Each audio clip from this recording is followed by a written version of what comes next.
That orphan boy had nothing but his own courage. Yet on a night of storm and mud, he carried an elder native across the flooded trail, his small body trembling under the weight of a man twice his size. No one believed he could do it. No one imagined he would risk his life for someone who once looked at him as nothing more than a stray child. But in the silence of that dark road, where only the sound of rain and rushing water could be heard, he chose to fight against despair and take a step no adult dared to take. That single act would change forever the way the tribe remembered his name.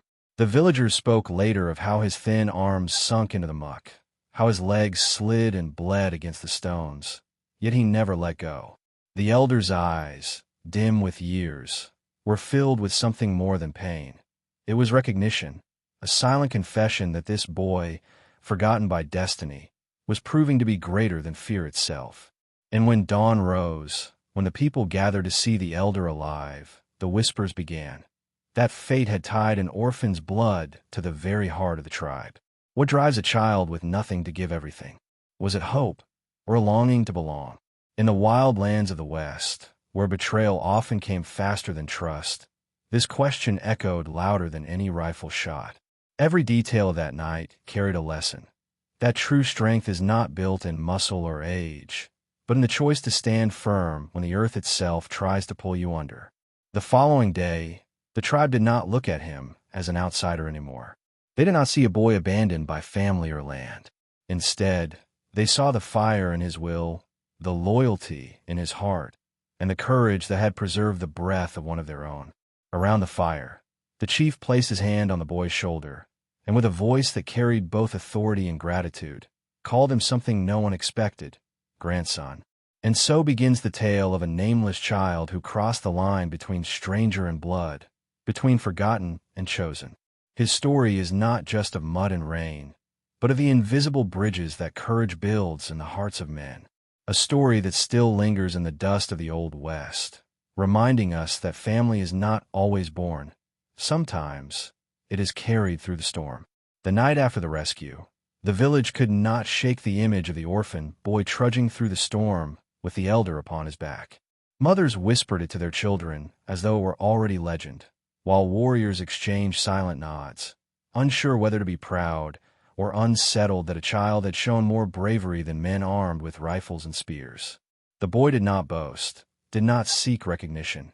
Instead, he sat quietly by the fire, his clothes still damp, his eyes distant, as if replaying every step through the mud.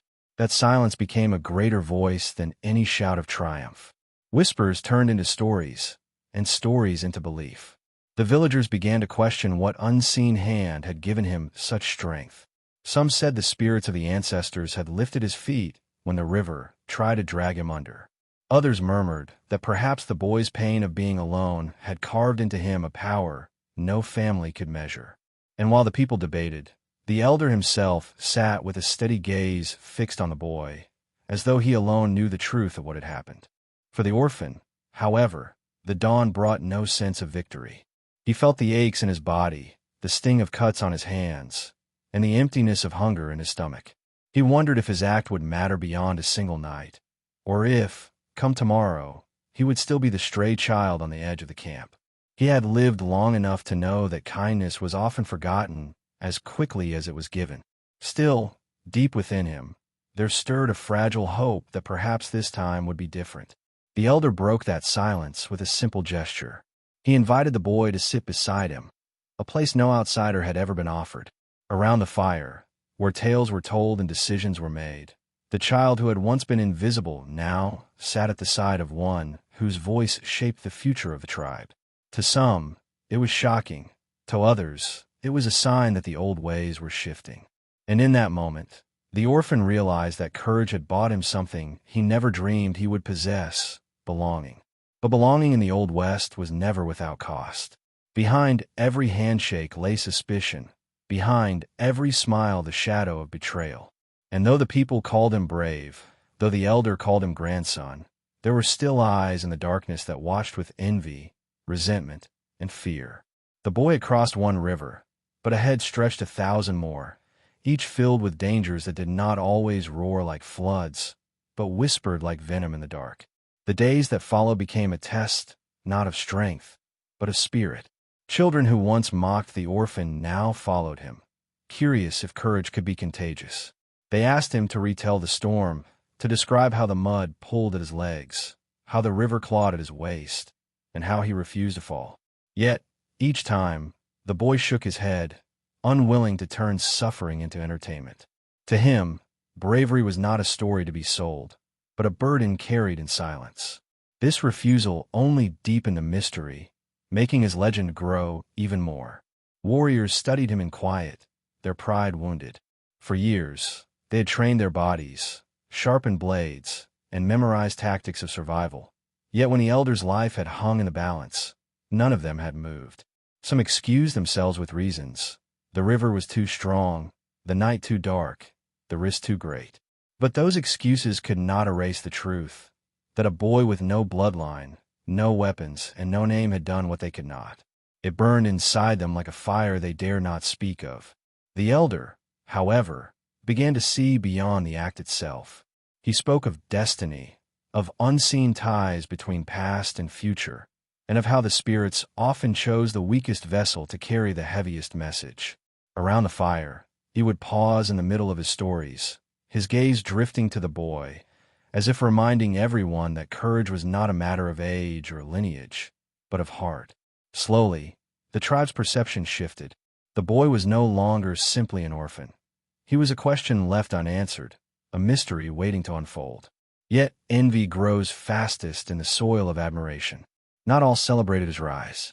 A few whispered that perhaps he had bewitched the elder, that no child could have survived the river without trickery or dark spirits guiding him. These rumors slithered through the camp, planting doubt even where respect had begun to bloom. And the boy, though too young to understand the games of men, felt the chill of eyes that no longer looked at him with wonder, but with suspicion. Still, destiny has a way of testing those it chooses. Just as the storm had tried to drown him, now envy threatened to strangle the fragile roots of his belonging. The Old West was a land where loyalty could shift overnight, where allies could become enemies before the fire burned low. And so, without knowing it, the orphan stood on the edge of a new trial, one not fought against rivers or storms, but against hearts poisoned by fear of change. The boy felt the shift before anyone spoke it aloud. Around the fires, conversations hushed when he walked near. Some mothers pulled their children closer, as if his courage were dangerous, as if touching it might invite misfortune upon their homes. He did not yet understand that in the Old West, being admired was as perilous as being despised. Every glance carried two faces, one of respect and another of doubt. The silence grew heavier than the roar of the storm he had once conquered. One evening, when the sky bled into shades of amber and smoke, a group of young warriors challenged him. Their words were coded in mockery, but their eyes burned with the bitterness of shame. They dared him to prove himself again, to walk the hunting grounds alone at night, to see if courage was more than luck. The boy, though weary, did not refuse. He knew too well that denying a challenge could brand him coward, and in the West, a coward's name was quickly buried beneath the dust.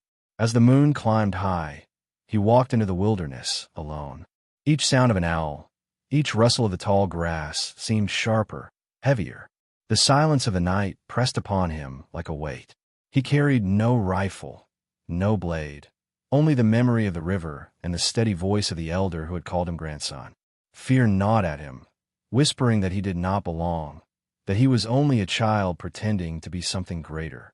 But with every step, he pressed forward, not because he wanted to prove them wrong, but because retreat was no longer a choice. Hours later, when the boy returned, he carried with him the skin of a rattlesnake he had killed with nothing but a stone and his own resolve. The warriors who had mocked him stared in silence. Their laughter turned into unease. None spoke, but all felt the truth. The boy's courage was not an accident of the storm, nor a trick of fate. It was a fire that no challenge seemed able to extinguish. That night, the whispers grew louder, but this time, they trembled with both fear and awe. Yet even triumph carried a shadow. By proving himself again, the boy unknowingly deepened the divide within the tribe. For some, he was becoming a symbol of hope, a reminder that destiny, could lift the lowliest to the highest seat. For others, he was a threat, an outsider whose rise could unsettle traditions older than memory. And in the West, traditions guarded their thrones with teeth and blood. The elder watched the boy closely, his gaze heavy with both pride and worry. He knew the West well enough to understand that greatness rarely grew without enemies. Around him, he saw the tension splitting the tribe into two currents: those who embraced the boy's courage as a gift from the spirits, and those who saw it as a crack in the order that held their world together. It was in the eyes of the jealous that danger simmered most fiercely. One night, the elder called the boy to his tent. The air inside smelled of herbs and smoke, and the flickering fire painted shadows on the walls like restless spirits. "Strength," the elder said, "is not in the arms but in the heart. But know this, child, hearts of men are not all the same. Some will shelter you, some will betray you. To walk the path set before you, you must learn to see the truth hidden behind their smiles." His words were not a warning. They were a prophecy whispered into the bones of a boy who would soon need it. The orphan listened in silence, but deep within, he felt the weight of those words press harder than the mud of the storm. He had believed that courage alone could carve his place, but now he saw that survival demanded more than strength. It required wisdom, patience, and the ability to sense the shadows that moved unseen. In the West, danger often came not with a shout, but with a whisper carried by the wind. Days later, his test came. A hunter, jealous and bitter, accused the boy of stealing meat from the tribe's stores. It was a lie, but in a land where justice was decided by the sway of voices, lies could carve deeper wounds than knives. The boy stood in front of the people, his chest rising and falling with fear, the crowd's eyes heavy upon him. He knew that one false word, one trembling hesitation, could turn their respect into hatred. But instead of defending himself with anger, the boy spoke with calm. He told them he needed no stolen food, for hunger had been his lifelong companion, and it had taught him to endure. He reminded them that his hands, bruised from carrying the elder through the storm, were not hands of a thief, but of sacrifice. His voice did not rise. It carried steady like the river after the flood, and in its strength, the crowd began to see the truth. By the time he finished, the hunter's lie had already begun to crumble into dust.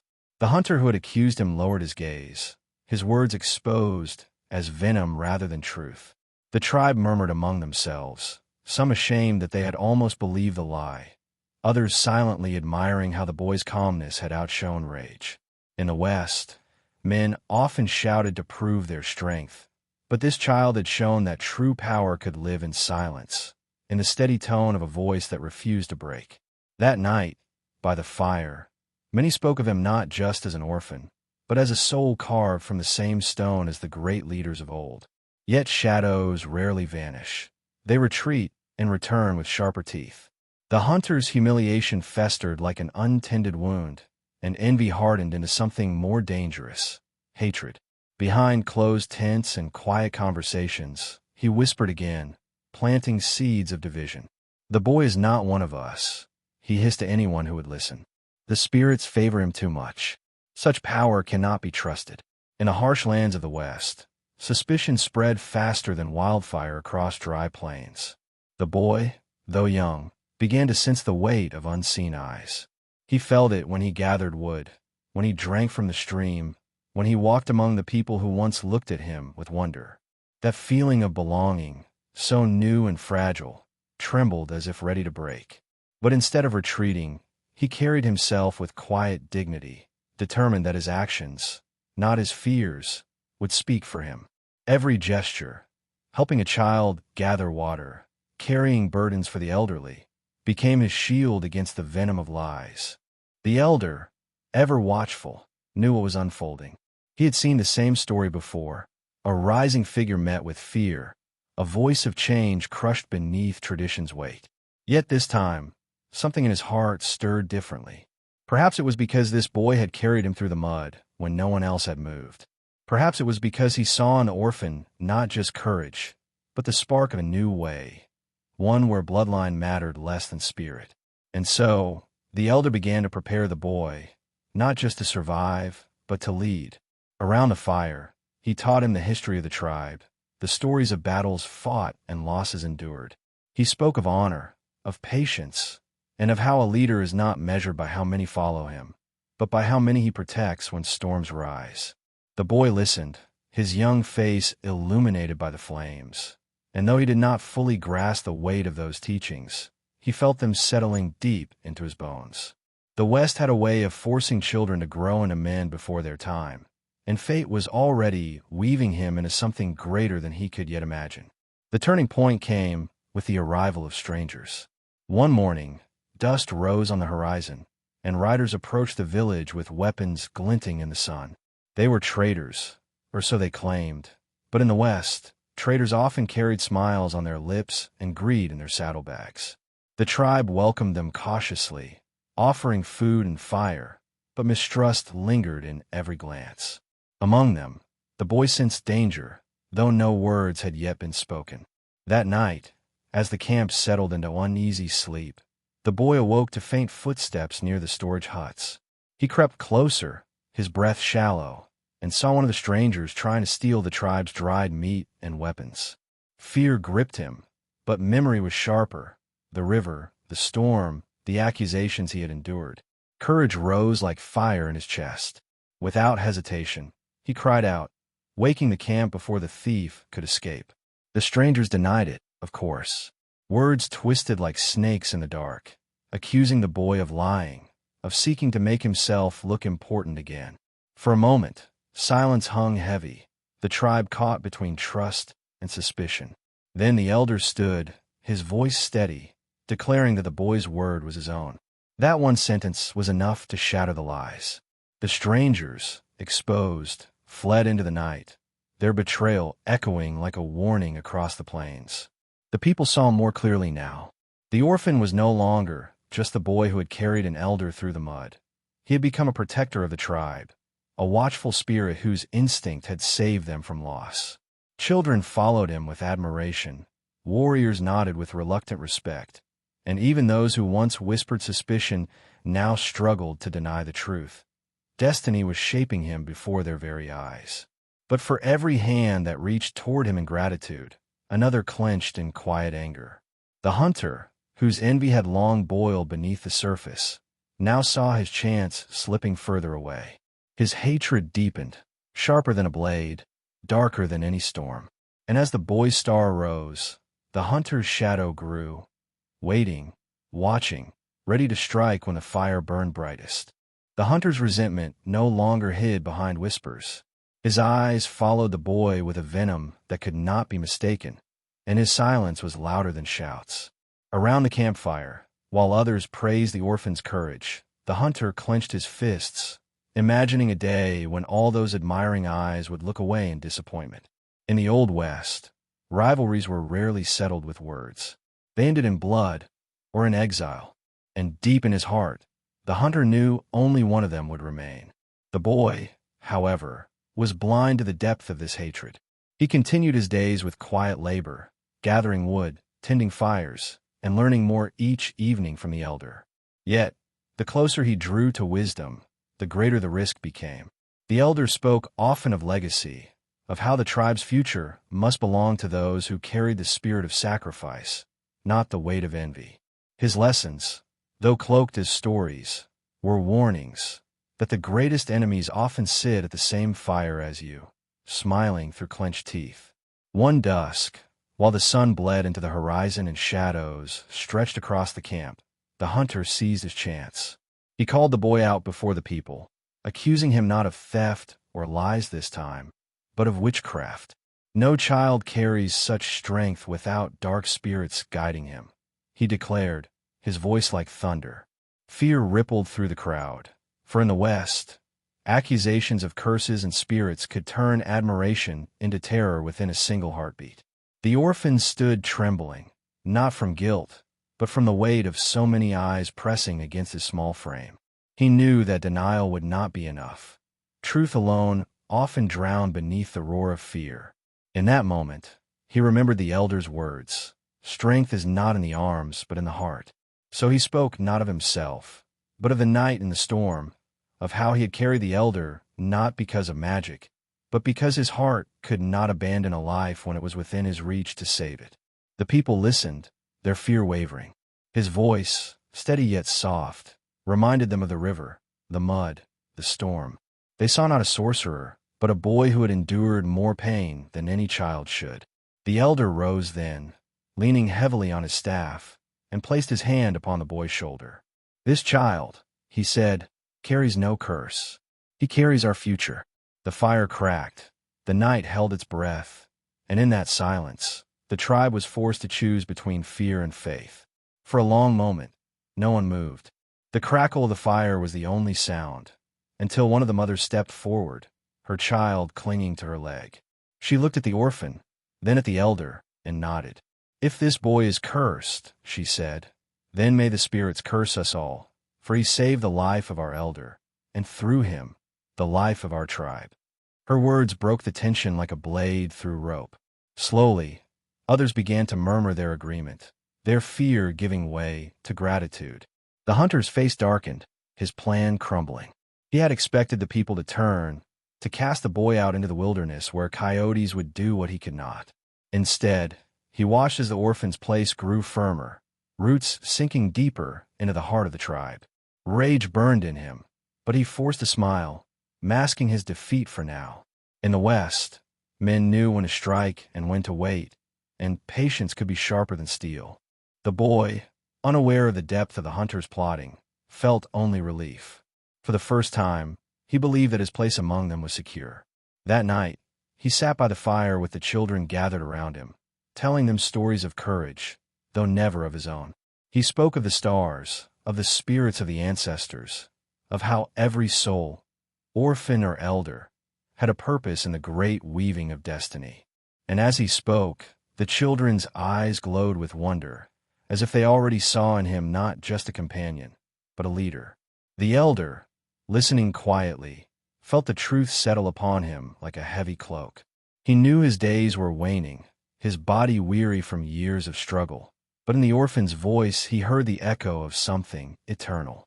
It was not blood that made family, but sacrifice. It was not lineage that forged a leader, but the willingness to carry another through the mud when the storm threatened to drown them both. But in the Old West, peace was a fragile thing, easily shattered by the howl of envy or the strike of steel. The tribe had chosen faith over fear this time, but shadows do not disappear. They wait, they watch, and they rise again when the night grows darkest. And in those shadows, the hunter's heart still sharpened its blade, biding its time. Winter crept over the plains, wrapping the village in biting winds and nights that seemed endless. The orphan, now firmly woven into the life of the tribe, worked harder than ever, carrying firewood, tending to the elders, and hunting small game when food grew scarce. Each act, though simple, built his image further as more than just a child. He was becoming a pillar. Yet in the Old West, the stronger one stood, the more the storms of fate sought to break them. The hunter's envy did not cool with the frost. Instead, it grew harsher, like ice forming in cracks of stone, splitting it from within. He watched the boy through narrowed eyes, each day searching for a weakness to exploit. Yet the boy's humility gave him none. His silence became his shield, his service to others his weapon. Still, hatred does not require reason to strike. It requires only opportunity. One night, as the fire burned low and the people dozed, the hunter crept toward the storage huts. He dragged out sacks of dried meat and left them scattered near the boy's tent, his plan sharpened with cruelty. At dawn, when the tribe discovered the food missing, the hunter's voice rang out, "Look, the orphan feeds himself while we starve."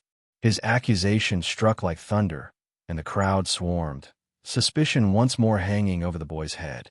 But this time, the orphan did not tremble.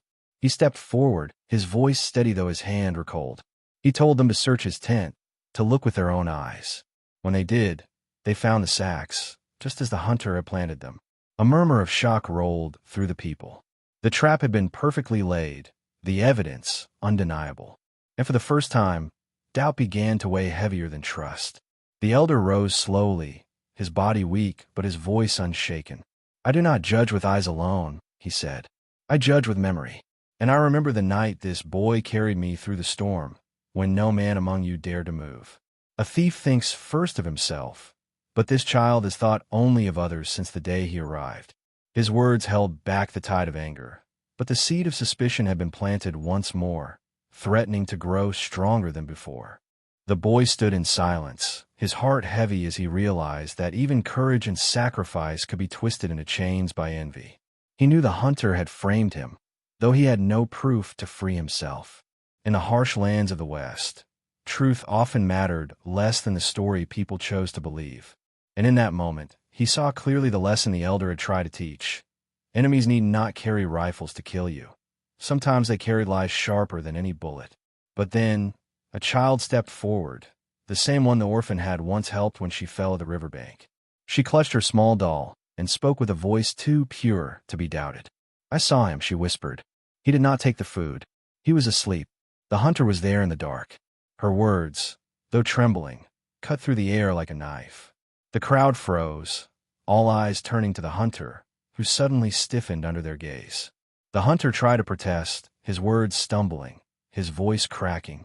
But the seed of doubt shifted now against him. The people remembered his earlier lies, his jealous glares, his eagerness to accuse. What once had been hidden in shadows was now exposed in firelight. Murmurs rose, and the weight of suspicion pressed upon him instead. In the Old West, once a man's honor cracked, it rarely mended again. The elder, though weak, stood tall for the last time. With his staff striking the ground, he declared, "The spirits have spoken, not through me, but through truth itself. This boy is no thief, no cursed child. He is flesh of our flesh, blood of our blood.